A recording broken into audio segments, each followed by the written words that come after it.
Welcome to the Veil of Truth, your gateway to uncovering hidden insights and illuminating mysteries. I'm thrilled you've joined our global community. Whether you're watching from a bustling city skyline or a quiet countryside, we're glad you're here.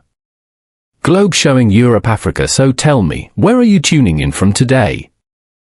Chapter 1, An Invitation to the Country.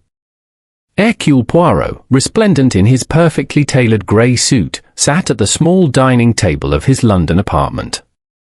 Before him, as precise as a chessboard, lay the morning's correspondence, 3 neatly stacked letters, 1 modest bill, and a square cream-coloured envelope sealed with a crimson crest. The little Belgian detective, always attentive to detail, studied the envelope before touching it. He tilted his head, allowing the soft spring sunlight to catch the paper. The seal was slightly cracked, as though the writer had pressed too hard. A faint scent, jasmine, delicate and feminine, still lingered. Poirot allowed himself a small smile. "An invitation," he murmured. "It proclaims itself even before I open it." With careful fingers, he slit the envelope and unfolded the thick notepaper. The handwriting was elegant but hurried, the loops of the letters uneven, betraying nervous energy. "Monsieur Poirot, I beg you to accept my invitation to spend the coming weekend at Greystone Hall in Kent. Certain occurrences here have left me most unsettled, trifles perhaps, yet I cannot dismiss them. I seek your discreet advice, and, if I may be candid, your celebrated powers of observation. I will not say more in writing, for paper is not always as private as one might hope. You will, I trust, understand. With gratitude and anticipation. Lady Winifred Astwell." Poirot folded the letter and sat back, fingertips together, eyes half closed in thought. Greystone Hall, he mused. I know it. A great estate, a place of wealth and comfort. And Lady Winifred, yes, I recall the name. Widow of Lord Henry Astwell, once a notable figure in politics. The letter speaks of occurrences. Objects misplaced, perhaps? Footsteps heard in corridors? The usual little mysteries of the country house. He smiled at the neat arrangement of his breakfast tray, the single croissant, the pot of chocolate, the folded napkin. For Poirot, order and symmetry were as vital as air. Yet he knew too well how disorder, even in the smallest matter, could lead to disaster. Lady Winifred is wise, he murmured. She senses a disturbance beneath the surface of tranquility. Where others dismiss trifles, she perceives the menace. And when one calls upon Hercule Poirot, one does not expect trifles. He rose, brushed a speck of dust from his sleeve with fastidious care, and crossed to the mantel where his silver-framed clock ticked with immaculate precision. Yes, I shall accept. A weekend in the country may provide, as the English say, a little change of air. And perhaps, his eyes gleamed, a problem for the little grey cells. The following afternoon found Poirot seated comfortably in a first-class carriage bound for Kent. The countryside unfolded beyond the window, fields bright with new growth, hedgerows white with blossom. He adjusted his tie and admired the polish of his patent leather shoes reflected in the carriage glass. Across from him, an elderly gentleman read a newspaper. Poirot allowed his gaze to wander, noting details with the ease of long habit, the ink smudge upon the man's thumb, the careful folding of the paper at the financial pages, the faint scent of tobacco clinging to his coat. Each detail was a whisper of character, each a clue to the life beyond appearances. At last the train drew into Greystone Halt, a modest station with a single porter awaiting the London arrivals. A motorcar, gleaming black with silver fittings, stood at the edge of the platform. A chauffeur, upright as a guardsman, approached Poirot with a respectful bow. "From Lady Winifred, sir. If you would step this way." Poirot settled into the car's deep leather seat, and they drove swiftly along winding lanes edged with budding hawthorn. Presently the landscape opened to reveal Greystone Hall, a stately house of mellow stone, its wings stretching wide, its windows gleaming in the late afternoon sun. Beyond the lawns, rising like a jewel among the trees, stood the famed Glass Pavilion, its dome of panels catching the light in 100 shifting hues. The chauffeur brought the car to the grand entrance. A butler, grave and silent, ushered Poirot into a lofty hall adorned with ancestral portraits. Lady Winifred Astwell descended the staircase to greet him. She was a woman of perhaps 50, tall and dignified, her gown of soft grey silk setting off a string of pearls that she touched unconsciously, as if seeking reassurance. Her manner was gracious, yet there was tension in her smile, and her eyes, clear blue, but shadowed, betrayed the unease of which she had written. "Monsieur Poirot, how kind of you to come. Your reputation precedes you, of course, and I confess it is a comfort beyond words to see you here." Poirot bowed with courtly precision. "Madam, for Hercule Poirot it is always a privilege to be of service. You speak in your letter of matters that disturb you. Already, I see upon your countenance the mark of anxiety. But come, we shall not speak of business at once. First, you will introduce me to your guests." Her relief was visible. She led him through a set of double doors into a drawing room where the company had gathered before dinner. Poirot's sharp eyes catalogued them in a moment. A tall man with military bearing, silver hair cropped short, conversing in clipped tones, Colonel Richard Astwell, Lady Winifred's brother-in-law. A younger man, thin and eager, with restless hands and a too-ready smile, Julian Markham, Lady Winifred's cousin. A pair near the fireplace, a handsome, cool-eyed physician and his vivacious wife, whose laughter rang a little too brightly, Dr. Leonard Vale and Clara Vale. And at a writing desk in the corner, a woman of stern countenance, her pen moving swiftly across a notebook, Miss Sylvia Haddon, the novelist. Introductions were made. The colonel bowed stiffly, Julian gripped Poirot's hand with unnecessary force, Clara Vale beamed as though at a play, Dr. Vale inclined his head with measured politeness. Sylvia Haddon scarcely looked up, only muttering, "Yes, the detective. Useful material, perhaps." Poirot, unruffled, responded with charming courtesy to each, while inwardly noting every gesture, every tone. He observed the quick glance Julian cast at Lady Winifred's pearls, the faint tightening of Dr. Vale's jaw when his wife laughed too loudly, the way the colonel's eyes roved about the room as if perpetually on guard. When the butler announced dinner, Poirot offered Lady Winifred his arm. As they moved towards the dining hall, she whispered, "You will understand, Monsieur Poirot, why I felt compelled to ask you here. Greystone is not at peace. There are things I cannot explain. And tonight, after the others are abed, I will tell you all." Poirot inclined his head, his moustaches quivering slightly. "Madam, you need not fear. For Hercule Poirot, even the smallest matter is worthy of attention. And rest assured, if there is disorder at Greystone Hall, we shall restore it. Order and truth, they will triumph." Chapter 2: The Guests of Greystone Hall. Dinner at Greystone Hall was a spectacle of polish and precision, much like the house itself. Silver gleamed, crystal shone, and the food was presented in such symmetry that Poirot approved most heartily. The soup was poured without a drop spilled, the roasted fowl was carved in exact slices, the table settings were arranged to the inch. Such order was balm to his soul. Yet Poirot's little grey cells were not lulled by culinary perfection. As he sipped his wine, he let his gaze wander, never intrusively but always keen. In every pause, in every flicker of the eyes, he sought meaning. For it is in such trifles, he knew, that the truth hides. Colonel Richard Astwell sat opposite him, ramrod straight, his knife and fork lifted as though they were military instruments. He spoke in brisk sentences, giving his opinions on everything from the state of the roads to the decline of English discipline. His voice carried, firm and resonant. "You see it everywhere," the colonel declared, stabbing his fork at the air. "Slackness, indulgence, the young doing as they please. It is not how we won the war, I assure you. Standards must be upheld, or civilization crumbles." Lady Winifred gave a small, pacifying laugh. "Richard, dear, must we turn the table into a parade ground?" The Colonel harumphed.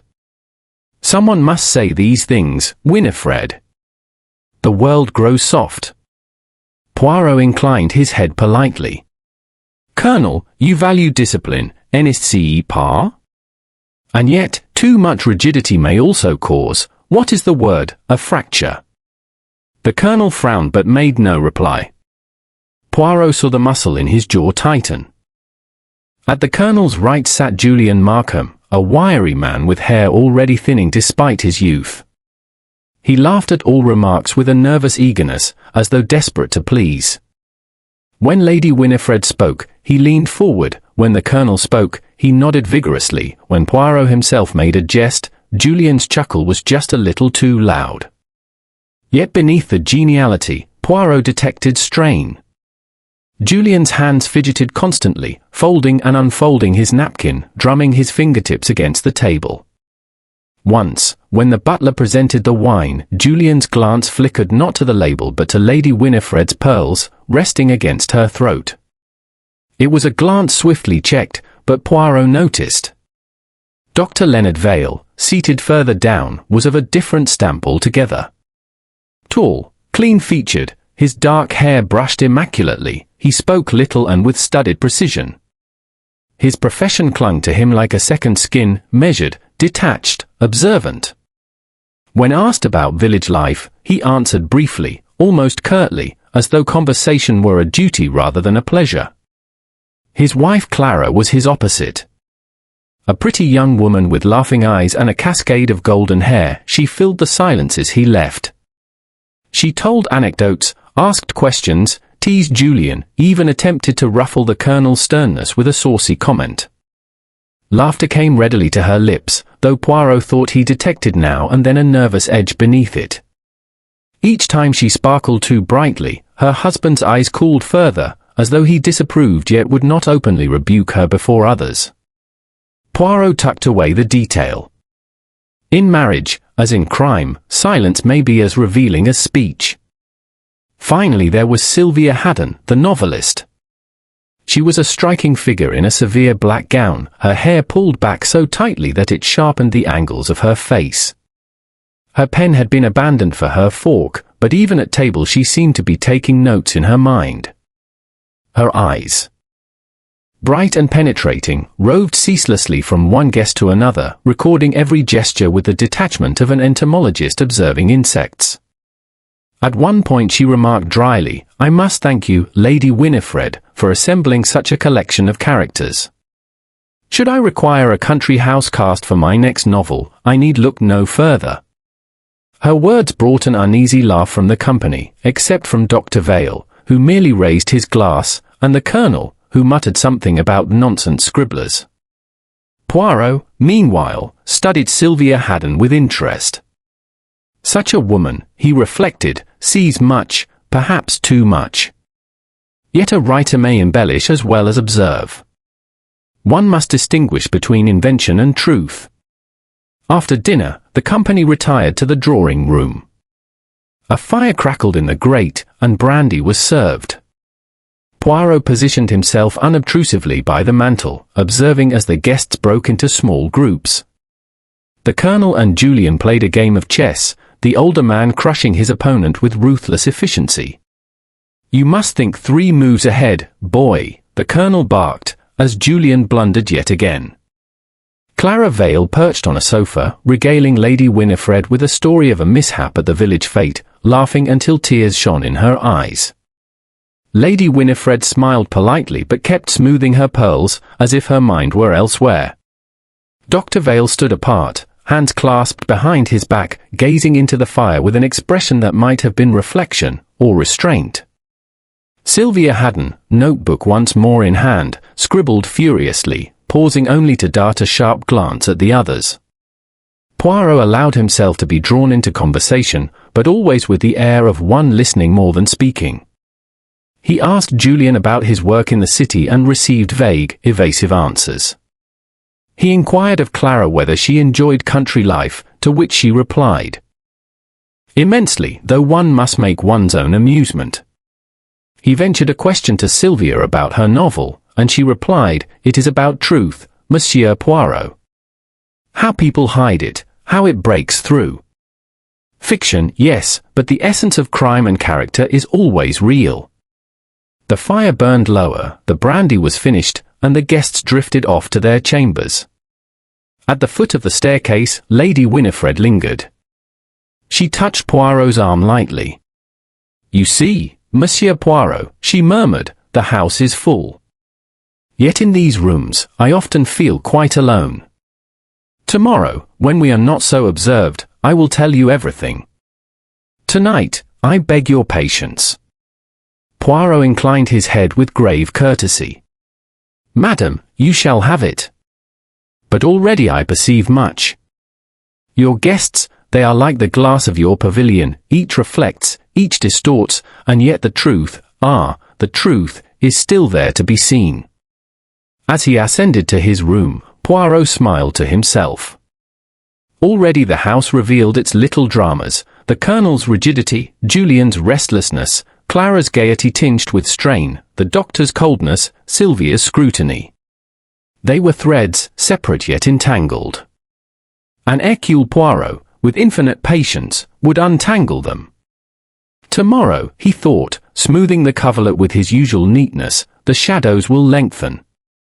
And in the pavilion of glass, perhaps, they will show their true shape. Chapter 3, Shadows in the Glass Pavilion.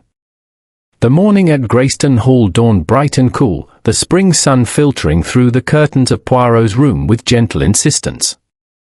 Rising precisely at the hour he had determined, Poirot completed his ablutions with his customary precision, adjusted his moustaches until they were flawless, and descended to breakfast.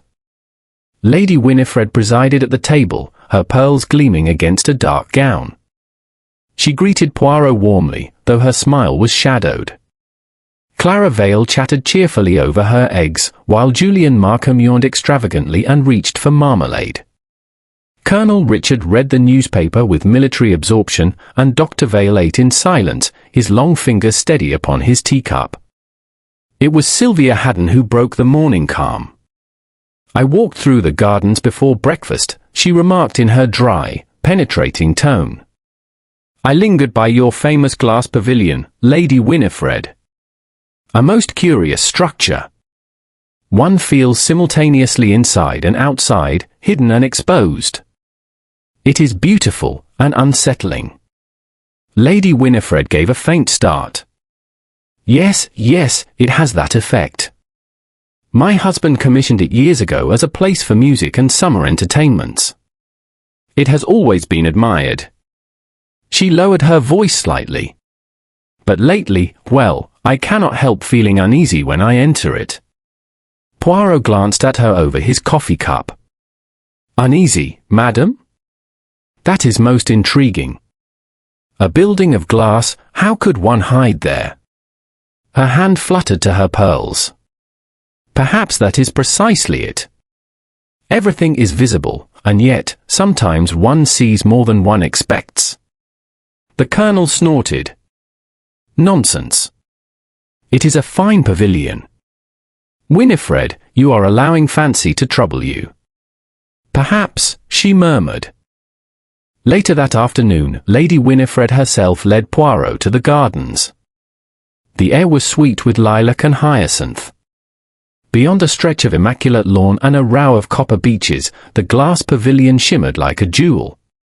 Its domed roof rose high, each pane catching the sun so that the entire structure glowed as if lit from within. Poirot paused, admiring. "A marvel of design, madam." And yet, he tilted his head, his eyes narrowing. "It is not unlike a mirror ball, yes? One moves within, and the reflections multiply. They deceive." Inside, the air was cool and faintly echoing. The floor was of pale marble, polished to a sheen. Low chairs and delicate tables stood about, their position symmetrical, though Poirot noted at once that one chair was subtly askew. A small grand piano gleamed near the centre, its lid closed. Cushions lay upon a settee, one bearing the slight indentation of recent weight. Lady Winifred folded her hands. "2 nights ago, Monsieur Poirot, I came here just after dusk. The house was full of chatter and noise, and I sought a few moments' peace. As I sat upon that very settee, I fancied I heard footsteps. I turned, and for an instant, I was certain I saw a shadow upon the glass. A figure, though indistinct. Yet when I looked directly, no one was there." Poirot moved delicately about the pavilion, studying each pane, each reflection. He bent to examine the smudge of a fingerprint upon one panel, then straightened, eyes thoughtful. "Madam, forgive the question. Were you at ease with all your guests that night?" Her hesitation was brief but perceptible. "Yes, of course. That is, they are friends, relations, acquaintances. But I cannot deny, there is sometimes tension.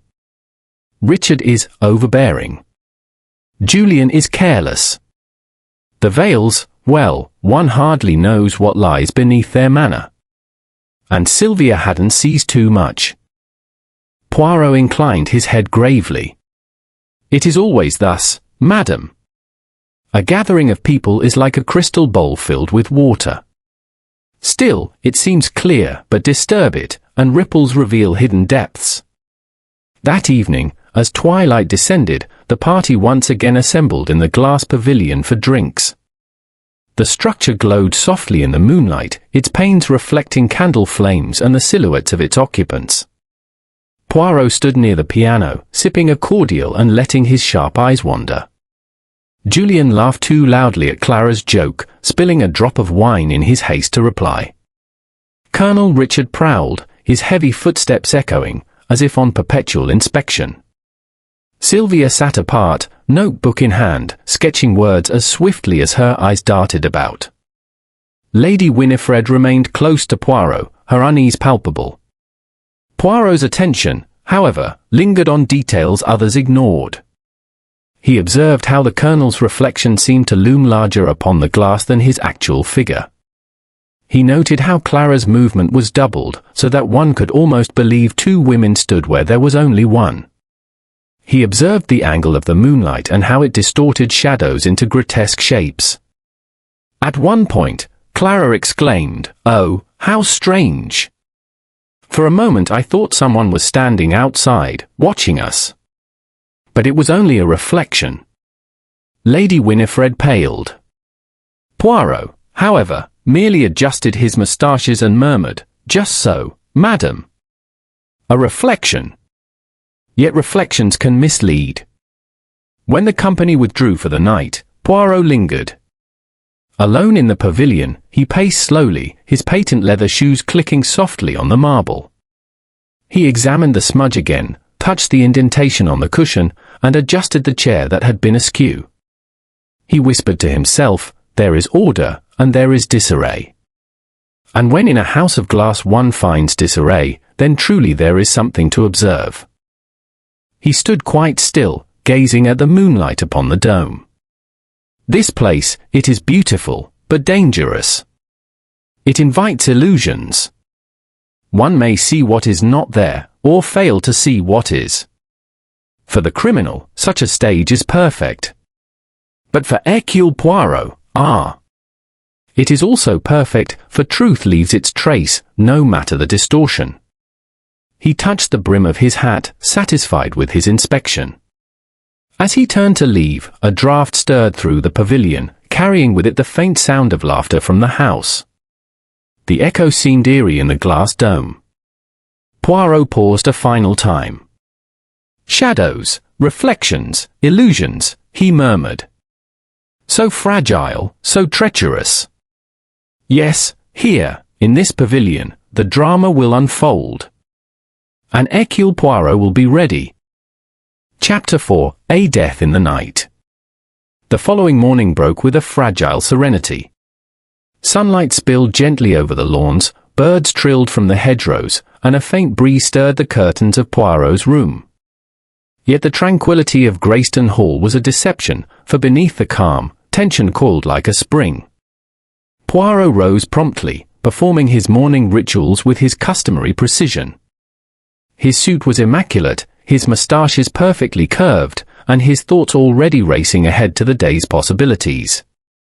He had observed the guests carefully, catalogued their habits, their gestures, their subtle frictions. Yet even he, seasoned as he was, felt the faintest ripple of unease. It was Lady Winifred who disrupted the morning calm. She appeared at his door, her face pale, lips trembling. "Monsieur Poirot, oh, you must come. It's Richard." Poirot's brow lifted, a flicker of concern sharpening his serene expression. "Madam." Her hand shook as she grasped his arm. He is in the pavilion. Something terrible has happened." The two of them hurried through the corridors, the echoes of their footsteps swallowed by the vastness of the house. Poirot's keen eyes caught small signs that might otherwise have gone unnoticed, a door left slightly ajar, the faint imprint of someone's shoe on the polished floor, a smear of dust on a banister that had not been there the night before. As they approached the glass pavilion, the air grew heavy with a chill that seemed to emanate from the structure itself. Poirot paused just outside the threshold, noting the way the morning light fractured across the panes, splintering the reflections into countless angles. Inside, the scene was grim. Colonel Richard Astwell lay on the marble floor, his body twisted unnaturally, his eyes closed. A dark mark upon his temple suggested trauma, and shards of glass from the pavilion's dome lay scattered about him. The chair that had once been askew now lay toppled nearby. A faint smudge marred one of the glass panels, a subtle fingerprint that caught Poirot's attention immediately. Lady Winifred covered her mouth with a gloved hand. "Oh, my God, my brother!" Poirot knelt, examining the body with meticulous care. He noted the direction of the colonel's fall, the angle of the head wound, and the position of the hands. He studied the shards of glass, the pattern of their scattering, and even the fine dust upon the marble. "It is necessary to remain calm, madam," Poirot said softly, more to reassure her than himself. "Observe, the glass is broken from within, n'est-ce pas? Not from without. Whoever caused this sought to disguise what truly occurred. Yes, the details, Miss Amos, they reveal the story that the eye alone may not perceive." He stood, brushing imaginary dust from his sleeves, and surveyed the room. One small button lay near the colonel's hand, perfectly round, its thread frayed at one edge. Poirot stooped and picked it up, rolling it between his fingers. "This is a clue." "Yet of whom?" "That is the question." The household soon gathered, drawn by the news. Clara Vale covered her mouth in horror, Sylvia Haddon observed in fascinated silence, Julian Markham's face paled, and Dr. Vale's composure was unnaturally stiff. Lady Winifred remained close to Poirot, trembling but clutching her pearls as if for protection. The local constable arrived, frowning at the scattered shards. "Looks like an accident," he said brusquely. "Probably slipped on the marble, hit his head." "Terrible, but accidents happen." Poirot's eyes narrowed. "Accident? Mon ami, no. Observe carefully, the glass is fractured in a manner consistent with a force applied from inside. The chair lies toppled, yes, but notice the indentation on this cushion, the small smudge upon the glass. And here," he held up the button, "is a witness that does not speak freely. This is no accident." The constable's frown deepened, but he said nothing further. Poirot, however, was not concerned with the law's first impressions. He was concerned with truth, and truth has a habit of revealing itself to those who know how to watch. He directed Lady Winifred gently aside. "Madam, tell me what occurred last night. Step by step, as you recall." She drew a deep breath. "I retired early, as did most of the others." Richard, my brother, was restless. I heard him moving through the corridors, but I did not think it unusual. Later, I awoke to a strange noise, a crash, a sound of glass breaking. I rushed here, and found him. Her voice faltered, and Poirot laid a comforting hand upon her shoulder. Precisely as I expected, madam. And you observed no one else leaving the pavilion? No. I cannot be certain. It was dark, and the moonlight reflected strangely upon the glass. Shadows seemed to move, yet when I looked directly, they vanished. Poirot's eyes gleamed. Ah, shadows. Reflections that deceive. And yet, shadows and reflections may also reveal. We must examine everything, from the smallest detail to the largest movement. He crouched once more beside the colonel, his gaze sweeping the pavilion with deliberate care. Each pane of glass, each angle of reflection, each minor irregularity in the furniture or flooring was catalogued in his mind. Poirot was patient, for he understood that truth is rarely hurried. Mon ami, he murmured, almost to himself, the criminal is clever, but not infallible. There are traces, yes, little marks that speak, and we shall listen. Clara Vale's voice trembled from the doorway. Do you really think someone did this on purpose? Poirot rose slowly, adjusting his suit with impeccable poise. Madam, in such matters, there are always two possibilities, accident or design. And when the eye observes carefully, one can distinguish the one from the other. I have seen many accidents. I have also seen many crimes cleverly disguised as accidents. This is the latter. Julian Markham, pacing nervously, finally spoke. But who could have done such a thing? He was alone in the pavilion. There's no one to blame. Poirot's gaze swept the group. Each face, each gesture, each subtle twitch of muscle was noted. Ah, mon ami, he said quietly, the human mind is capable of hiding in plain sight. Sometimes, the greatest deception is performed by those nearest, even beloved. The constable, still uncertain, began taking notes while Poirot continued his quiet inspection. He noted how the light caught a tiny shard in the corner, the faint impressions upon the marble floor, and even the peculiar scattering of the broken glass. Nothing escaped his attention, not the indentation of the cushion, not the slight smear upon the pane, not the way the moonlight reflected strangely across the ceiling.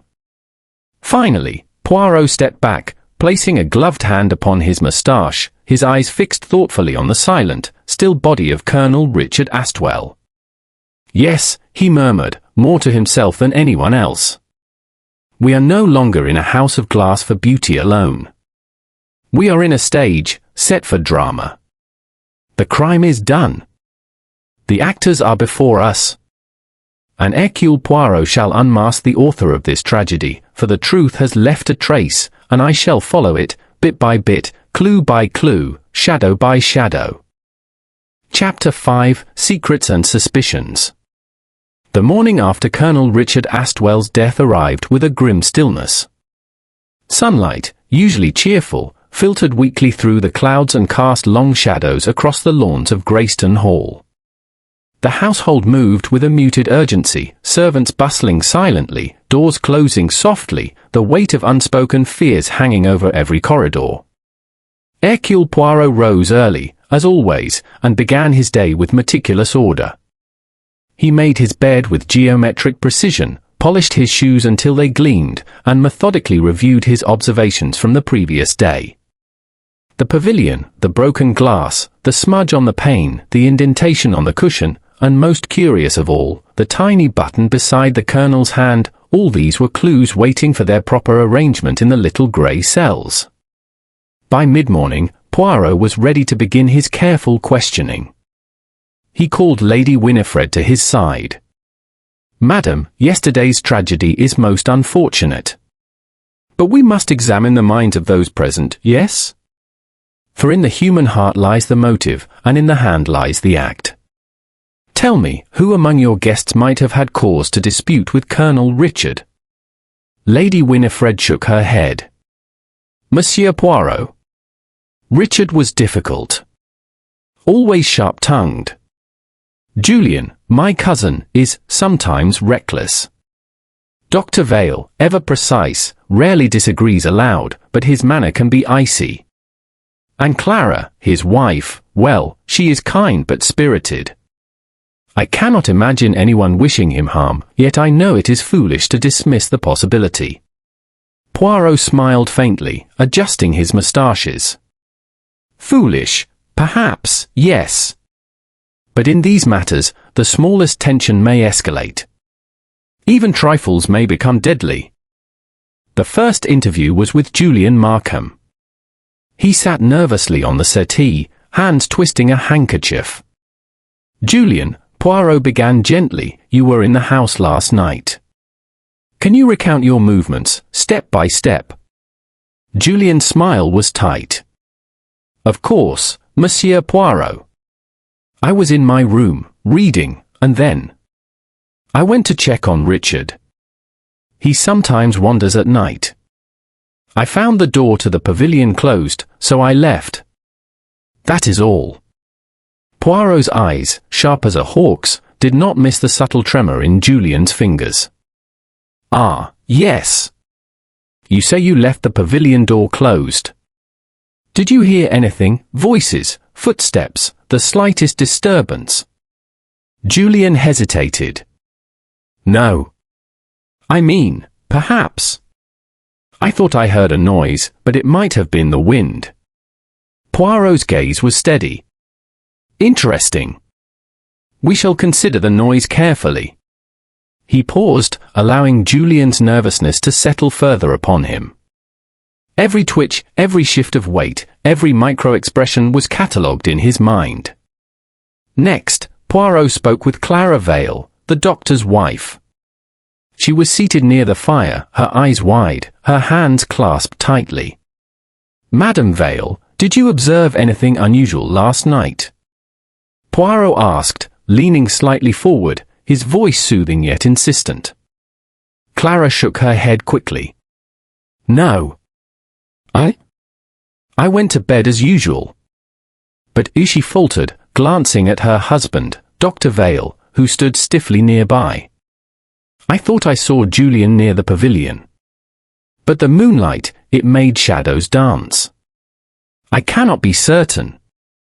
Poirot's eyes gleamed. Ah, shadows. One can be deceived by them. And yet, madam, the truth often lies in what seems like deception. One must distinguish illusion from reality. Clara's fingers tightened upon her lap. I only want Richard to be safe. I never imagined, her voice broke, and she buried her face in her hands. Dr. Leonard Vale, meanwhile, remained calm, almost unnervingly so. Monsieur Poirot, he said in measured tones, I slept soundly. I admit, I was in my room for the duration. But I do not trust the imagination to recreate events precisely. Shadows, reflections, the human mind plays tricks. Poirot nodded slightly, considering. Indeed, Dr. Vale. And yet, even in shadows, actions leave traces. A step on the floor, a mark upon the glass, a dislodged chair, these are witnesses that do not lie. Dr. Vale's expression did not change. Then examine the evidence, Monsieur Poirot. I shall not hinder your work. Sylvia Haddon, the novelist, was interviewed last. She reclined in a chair, notebook open, her pen poised as though ready to record her thoughts on the nature of crime itself. Miss Haddon, Poirot began, you were observing the pavilion last night. Did you see anything noteworthy? She considered him coolly. I saw the usual, reflections, shadows, people moving. But what is noteworthy in a house of mirrors, Monsieur Poirot? Perception is never certain. Poirot smiled slightly. Ah, but in uncertainty, one may discover truths concealed by those who believe they have acted unnoticed. The smallest gesture, the faintest sound, may betray the actor. Her eyes flicked to the button on the table, a tiny object he had brought for her inspection. "A button," she remarked. "Interesting.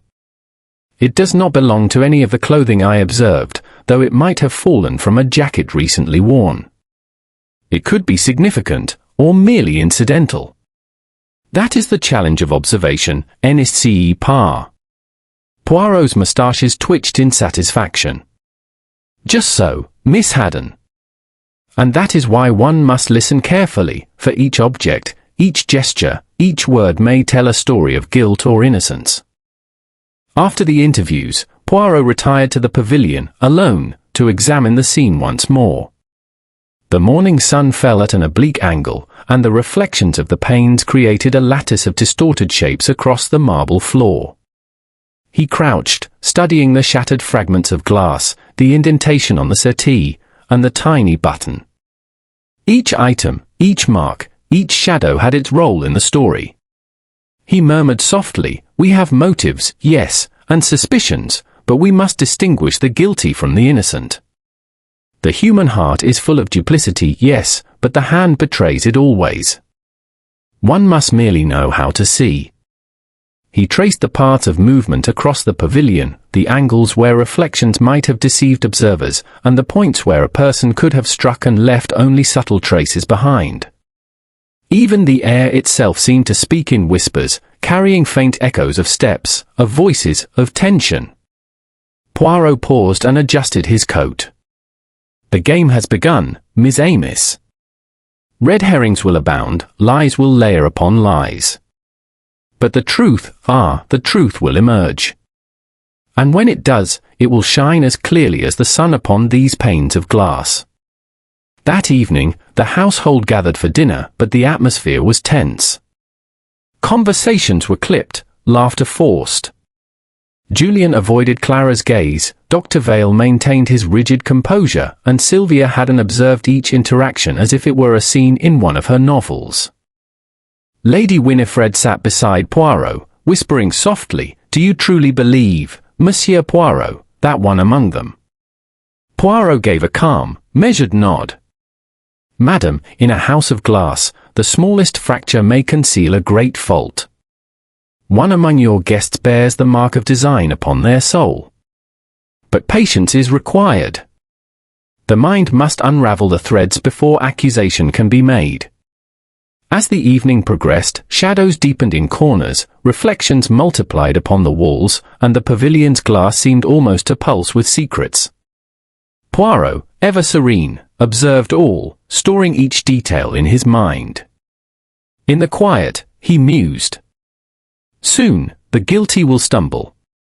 The innocent will reveal themselves. And when the little grey cells have arranged the story correctly, the truth will shine, clear and undeniable, from the depths of these reflections. Chapter 6: The Tangle of Red Herrings. The morning at Greystone Hall was brisk, the air carrying a faint scent of lilac and damp earth. The sun struggled to pierce the lingering clouds, casting the gardens in a muted light. Within the house, the atmosphere was tense, a quiet hush underscoring every movement. The tragic events of the night before had left a shadow over the estate, and even the servants, usually efficient and cheerful, moved with subdued caution. Hercule Poirot rose early, as always. His morning was ritualized, a brief inspection of his clothing, careful adjustment of his moustaches, and precise arrangement of his breakfast. He approached the day with a calm intensity, aware that every hour might reveal a clue, however subtle. By mid-morning, Poirot had begun his meticulous examination of the pavilion once more. The shattered glass still lay scattered across the marble floor, glittering faintly in the weak sunlight. The indentation on the settee, the tiny button, and the subtle smudge upon the pane all remained as silent witnesses to the crime. As he traced the angles of reflection and light, Poirot murmured to himself, the human mind is clever, but not clever enough to conceal all traces. Even the most careful plan leaves a whisper. The first interview of the day was with Julian Markham. The young man's composure was thinner than the previous day, the strain of suspicion weighed visibly upon him. "Julian," Poirot began, "yesterday you claimed to have left the pavilion while your cousin was present. Yet, Madame's observation suggests someone was outside, at least, a shadow. Did you see anyone?" Julian's face paled. "No, Monsieur Poirot. I only went to my room. I thought I heard a noise, but it was probably the wind." Poirot's eyes narrowed slightly. "Ah, the wind. It is capable of great deception. Yet even the wind does not leave footprints, a button upon the floor, nor smudges upon the glass." Julian swallowed hard, glancing at the button Poirot had laid on the table. I do not know anything about that."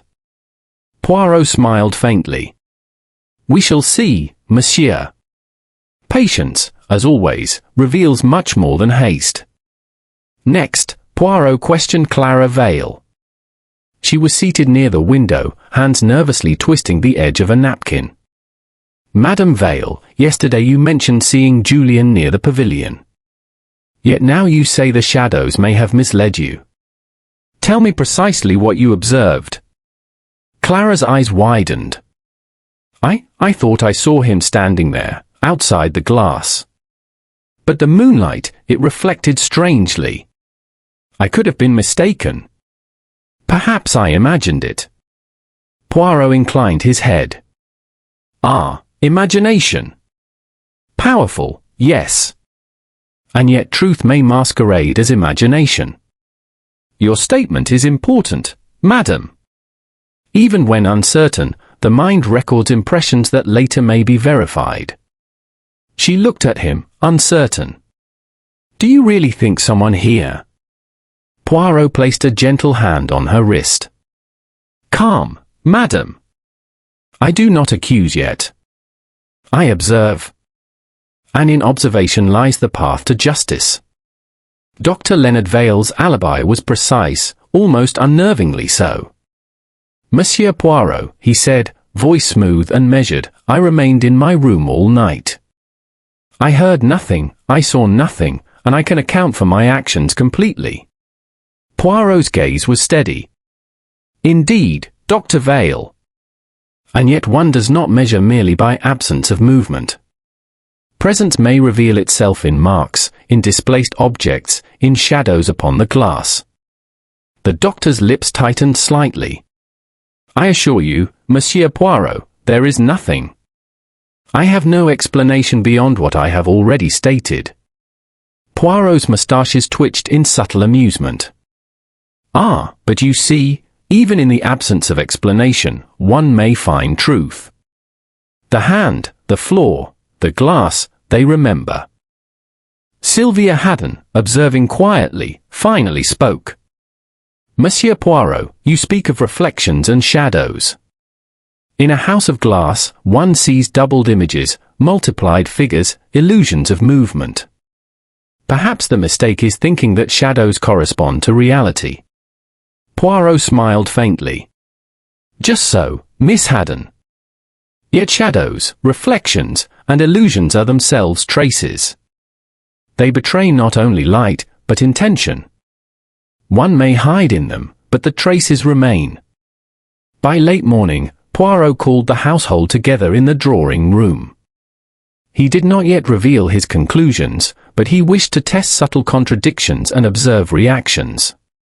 "Miss Amos," he began, his voice soft yet authoritative, "we have discussed movements, impressions, and observations. Yet it is necessary to clarify one or two points." He asked Clara Vale to recount her sighting again, step by step. He then requested Julian Markham to explain his movements at the same hour. Poirot's eyes flicked between the two, noting inconsistencies, micro-expressions, and hesitation. "Interesting," he murmured quietly to himself. "The details are not lies, but selective omissions. Ah, yes, how humans conceal, how they reveal. The truth lies in the little contradictions." Poirot then moved to the pavilion itself. He examined the angles of light and reflection at the hour of the Colonel's death. By measuring carefully, he deduced where a person could stand to avoid direct observation while still approaching the settee.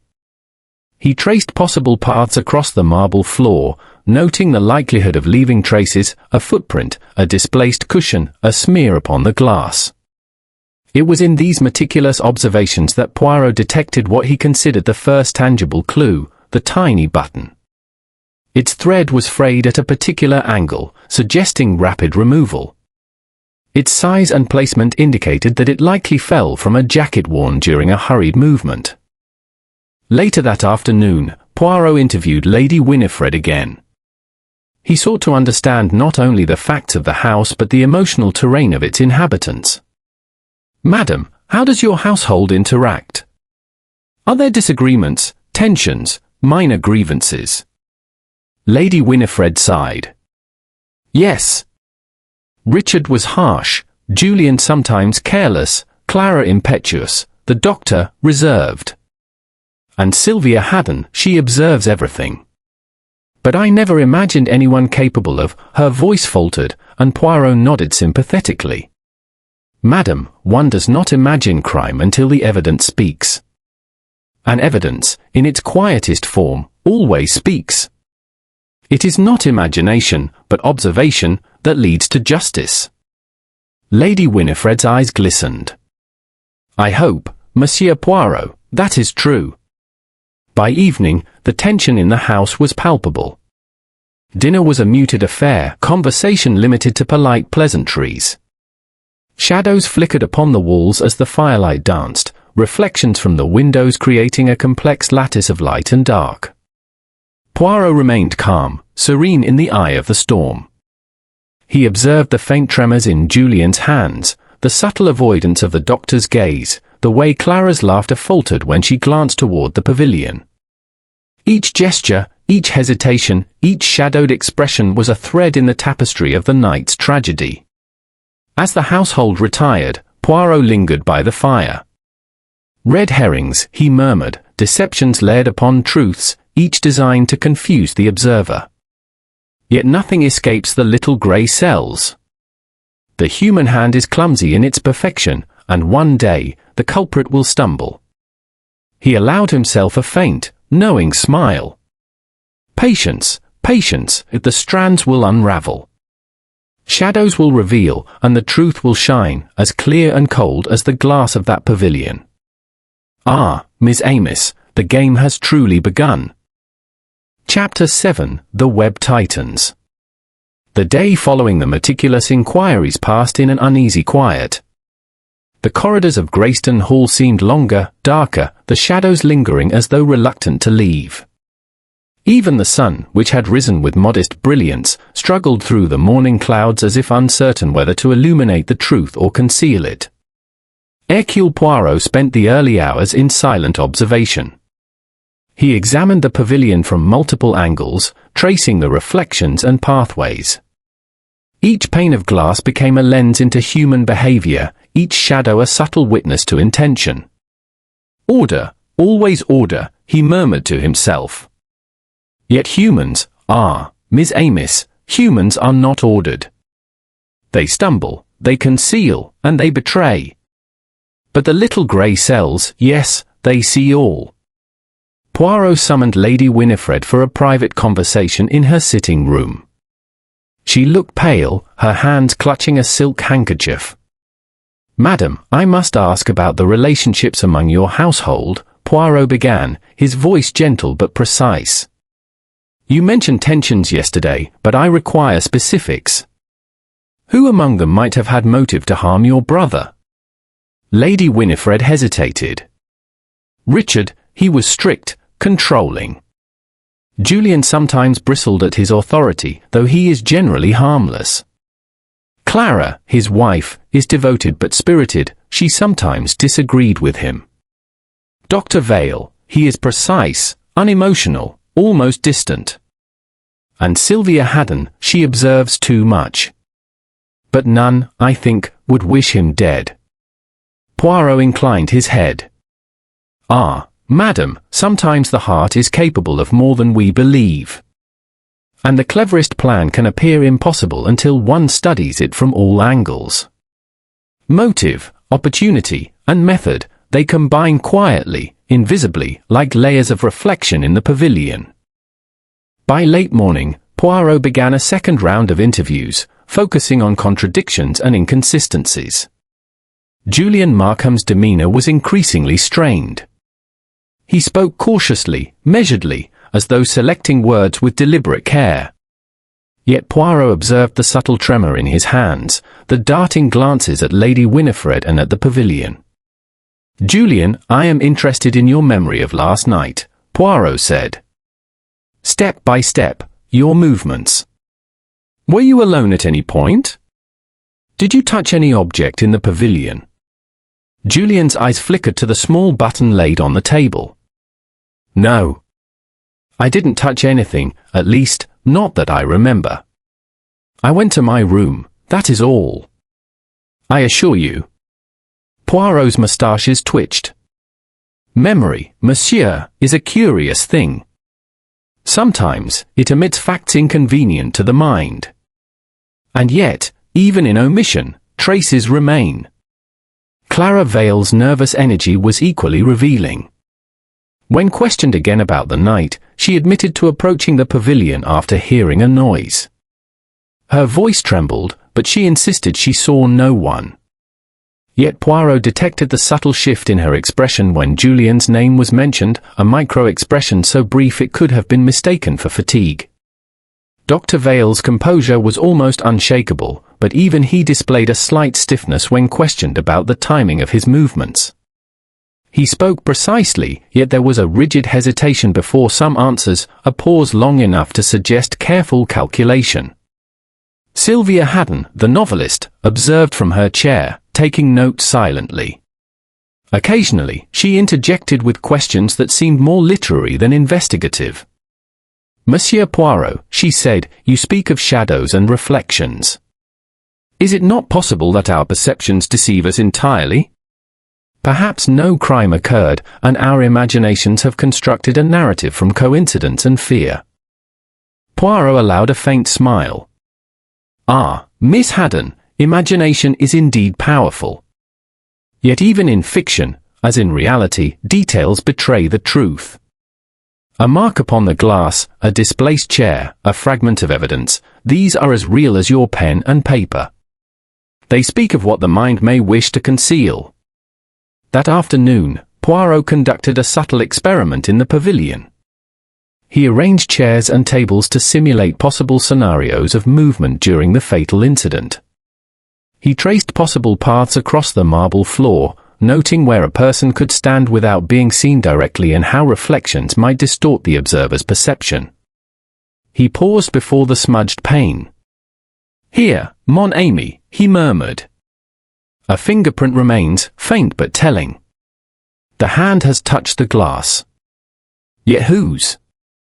The hand reveals intention, the presence of mind. Soon, one may see clearly what was hidden in the shadows." As he studied the patterns of light and reflection, Poirot noted something else, the faint footprint of a polished shoe near the top of the pavilion steps. Its orientation suggested someone had ascended rapidly, then retraced their steps. It was subtle, almost invisible, but not to him. By evening, Poirot called the household together in the drawing room. He did not yet accuse anyone, but he tested reactions, carefully presenting facts without judgment. "Miss Amis," he began, "yesterday's tragedy left us with many questions. Let us consider the evidence calmly. The pavilion is of glass, reflections abound, shadows may mislead. Yet traces remain. A smudge on the pane, an indentation upon the cushion, a fragment of clothing, these are witnesses that do not lie." He held up the tiny button. This button fell near Colonel Richard Astwell's body. It does not belong to his coat. And yet, it is of a size and style matching only one among you. Observe, and consider, who wore such a garment last night? A tense silence fell. Julian's hand twitched, Clara's eyes widened, her lips parting in faint shock. Dr. Vale remained impassive, though a muscle in his jaw betrayed him. Sylvia Haddon's pen paused, her eyes narrowing. Even Lady Winifred leaned forward, curiosity mingled with fear. Poirot continued, "We also note footprints upon the pavilion steps, faint but present. They indicate rapid movement, ascent and descent. Consider, Miss Amis, who could have been so bold, so precise?" Julian shifted uneasily in his seat. Clara glanced at him, suspicion flickering. Dr. Vale's hands tightened upon the armrests. Sylvia Haddon's gaze seemed almost accusatory, yet she said nothing. Poirot paused, allowing the tension to build. These details, seemingly small, point us toward the truth. And yet, the human mind is clever. The guilty may attempt deception, the innocent may appear guilty. One must observe with patience, yes, but also with courage. The final revelation will come, not from imagination, but from facts, from traces, from the subtle whispers left in the wake of action. Later, Poirot retired to the pavilion alone. The moonlight filtered through the glass dome, casting angular reflections that danced across the marble floor. He moved deliberately, placing chairs and objects in precise locations to recreate the night of the murder. "Ah, mon ami," he murmured softly, "the culprit believes themselves invisible. Yet the pavilion remembers. Every step, every touch, every glance is preserved. Soon, the final picture will emerge. And when it does, justice will be restored." As he traced the paths of movement and studied the interplay of reflections, Poirot's mind began to assemble the web of motives, opportunities, inconsistencies, and subtle signals of guilt. He smiled faintly, knowing that patience would reward him, that the strands of deception would unravel, and that the little grey cells would ultimately illuminate the truth hidden within the shadows of glass. Chapter 8: The Truth Reflected. The evening had settled over Greystone Hall with a weighty silence, broken only by the occasional murmur of servants preparing the drawing room. Outside, the last vestiges of daylight faded, leaving the gardens in a dim, silvered gloom.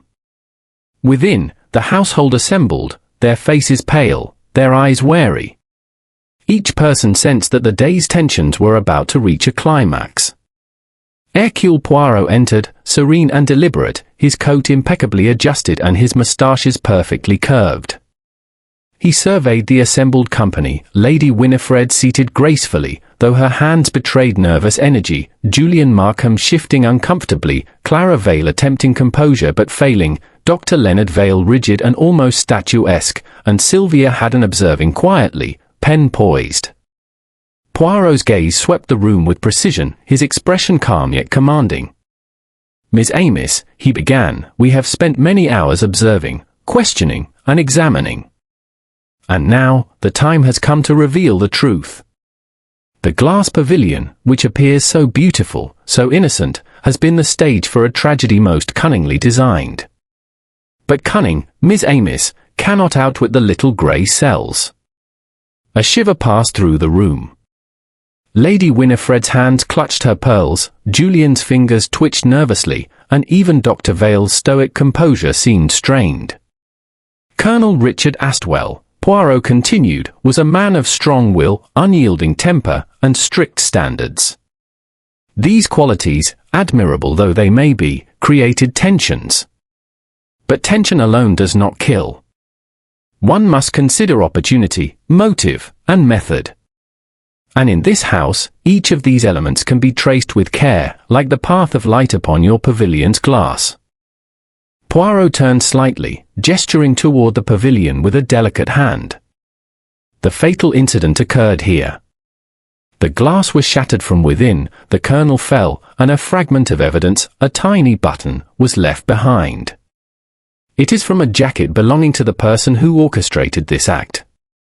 Julian's face paled. Clara drew in a sharp breath. Sylvia Haddon leaned forward, intrigued, and Dr. Vale's hands clenched subtly upon the armrests. "Now," Poirot continued, "let us examine the movements of the night. The pavilion is reflective, the shadows deceptive.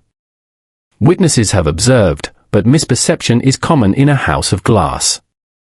Yet traces remain. A footprint on the step, an indentation on the cushion, a smear upon the glass, these all tell the story the eye may fail to see. He paused, letting the weight of his words sink in. Julian Markham, he said, turning his gaze on the young man, you claim to have left the pavilion, yet Clara Vale observed a shadow, your shadow, near the glass. You said it was the wind. Yet the footprint near the steps, the smudge on the glass, and this very button, he held it aloft, allowing the light to catch it perfectly, all correspond to your clothing and your movements. Julian stammered. I don't know what you mean. I went to my room. I didn't touch anything. Poirot inclined his head politely. Ah, but the evidence does not lie, mon ami. You may attempt to deceive with words, but the hand, the floor, the glass, they remember. Even the reflection of your shadow upon the pane betrays you. Clara Vale's face had gone pale, and her lips trembled. Dr. Vale's dark eyes narrowed slightly, and Sylvia Haddon scribbled in her notebook with a rapid, thoughtful intensity. Lady Winifred's fingers shook as she held her pearls. Poirot continued, his voice calm but insistent. Now, let us consider motive. Julian, you bristled at Colonel Astwell's authority. His strictness, his insistence on order, these caused friction. The pavilion, isolated and beautiful, provided the perfect stage. You struck swiftly, using the environment to conceal your actions. You intended to create the impression of accident, but even accidents leave traces. Julian's shoulders slumped. It wasn't meant to. I didn't know it would happen like that. It was just a shove. Poirot's eyes softened slightly, though his expression remained firm. Mon ami, the consequences of action are often greater than the actor foresees. The human hand is powerful, but the law and justice do not ignore the outcomes of intention. You acted in a moment, yes, but the traces remained. And they spoke to those who know how to listen. Clara Vale's voice trembled. Julian, why? Julian's gaze fell. I hated his constant scolding, his control. I thought I could frighten him, maybe force him to leave the pavilion, but it went too far. I didn't want him dead. Poirot nodded, his fingers steepled. Yes, we see the human heart is often conflicted. Desire, fear, and misjudgment intertwine. Yet the truth, despite deceit and evasion, shines clearly when one examines carefully. Dr. Vale spoke at last, his voice cold but measured. And the button, Monsieur Poirot? That proves nothing but misfortune. Poirot's gaze fixed on him. On the contrary, Dr. Vale. Each piece of evidence, no matter how small, tells a story. The button confirms identity, the footprint confirms movement, the smudge on the glass confirms action. When these traces align, mon ami, coincidence is no longer plausible. Only design explains them. Sylvia hadn't set her pen down, eyes bright with curiosity. Fascinating. The interplay of evidence and psychology. Bravo, Monsieur Poirot. One could almost admire the cleverness, had it not been so tragic. Lady Winifred's voice trembled. I don't know what to say. Julian, my cousin, my brother. Poirot turned gently to her. Madam, grief is natural. But now the truth is known, and justice may proceed. The danger has ended, and the house of glass may once again become merely beautiful, rather than treacherous. Julian sank into a chair, head in hands, while Clara Vale covered her face. The weight of revelation settled upon the room like a tangible presence. Even the pavilion outside, bathed in moonlight, seemed to exhale, a tension released. Poirot, serene, adjusted his coat and smoothed his moustaches. Miss Amos, remember this, truth is often hidden, even in plain sight. The cleverest deception leaves whispers for those who know how to listen. And justice, though patient, is inevitable when the little grey cells are applied with care and precision. He looked around the room, eyes resting briefly on each face.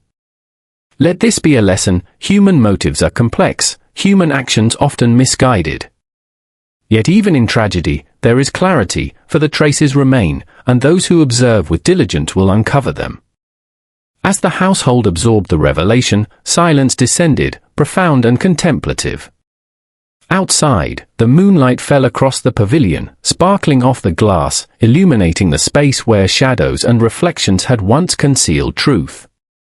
Now, all was revealed. Poirot allowed himself a small, faint smile. Ah, the truth, Miss Amiss, always, eventually, shines like the sun upon glass. Even the cleverest shadow must yield to observation, and the smallest trace speaks to those who know how to listen. With that, the household understood that the mystery had reached its conclusion. The tension that had bound them loosened, replaced by the sober acceptance of reality. And Hercule Poirot, calm, precise, and unyielding, had once more brought order, clarity, and justice to a house of mirrors and shadows.